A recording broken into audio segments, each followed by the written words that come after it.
L'ensemble des contributions qui sont rassemblées dans ce numéro, intitulé Vue de l'autre, voix de l'objet, matérialiser l'immatériel dans les musées, raconte en fait une série d'études de cas, d'expériences, portant, oui, effectivement, sur la relation entre anthropologie et muséologie, mais aussi de la relation entre les objets matériels et immatériels. Donc cette relation dialogique entre matériel et immatériel est interrogée à la fois à travers les vêtements, la musique, les rituels, un certain nombre de domaines de savoir des populations autochtones à travers le monde, mais également à travers l'expérience même des chercheurs qui ont contribué à ce numéro. L'idée, c'est de revenir à partir de trois dimensions importantes sur la relation entre immatériel et matériel, mais aussi de la relation entre l'autre et les voix qui s'expriment dans les musées, que ce soit des musées nationaux, des musées de société ou des musées plus locaux qu'on appelle également centres culturels. L'idée est d'articuler ce dialogue entre les acteurs du patrimoine qui sont entendus à la fois comme les institutions muséales, mais également comme les personnes, comme les anthropologues, les chercheurs et les autochtones eux-mêmes. Donc on a trois dimensions qui sont abordées dans le numéro. La première étant vraiment les processus participatifs et ou collaboratifs dans la réalisation des expositions.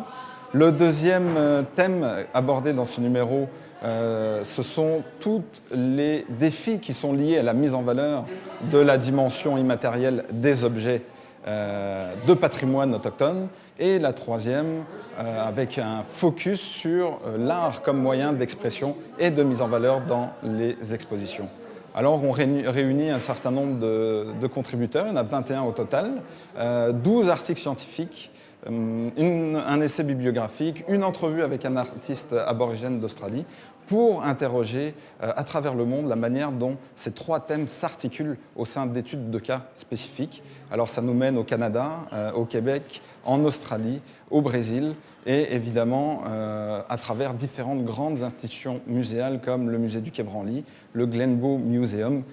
ou le National Museum of Australia avec des études de cas très intéressantes sur la manière dont les anthropologues ont contribué à aller chercher le savoir dans les communautés et ont essayé de le transposer à l'intérieur des murs du musée. Donc trois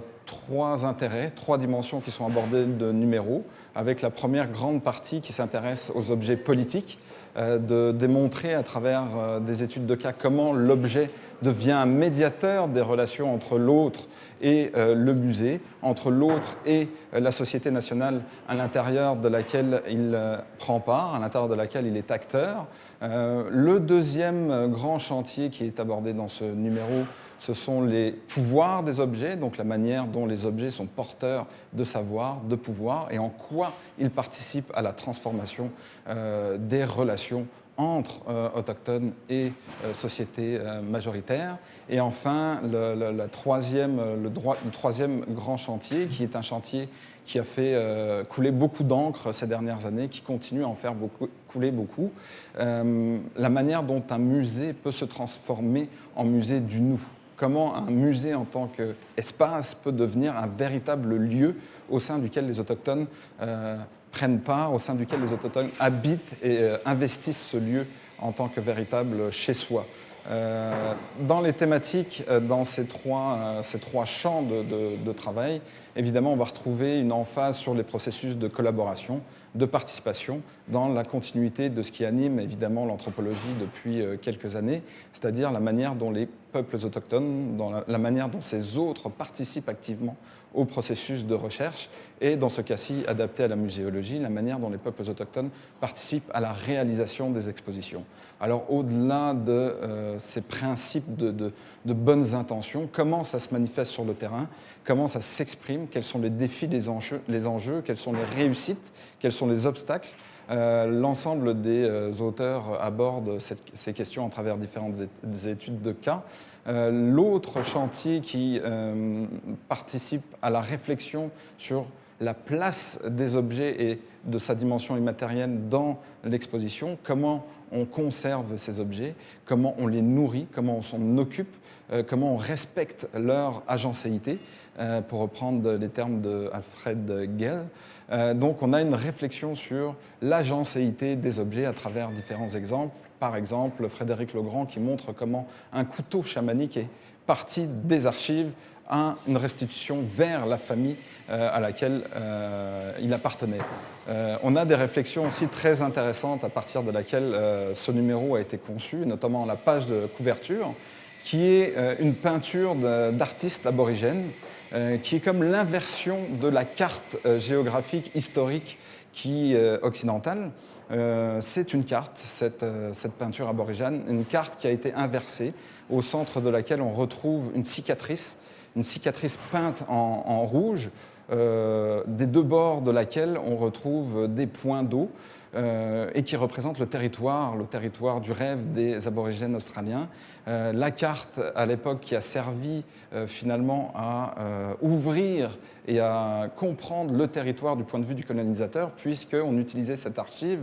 une archive pour exprimer la manière dont on ouvrait le territoire du nord vers le sud de l'Australie occidentale. On utilisait une carte très détaillée pour exprimer les points d'intérêt, les points d'eau pour descendre le bétail du nord vers le sud. Et les artistes aborigènes se sont réappropriés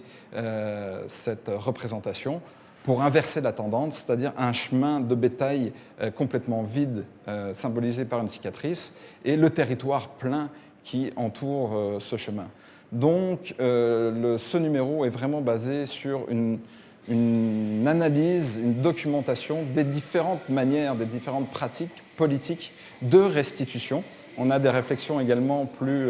juridiques, avec la contribution de Catherine Bell, sur les enjeux liés à la protection du patrimoine immatériel dans les musées. Comment rendre accessible, comment considérer les droits d'auteur sur le patrimoine immatériel, comme la chanson par exemple. Donc ce numéro se veut à la fois un bilan de la relation historique entre anthropologie et muséologie et prétend ouvrir certaines réflexions sur les limites et les enjeux des approches collaboratives dans le domaine de la muséologie.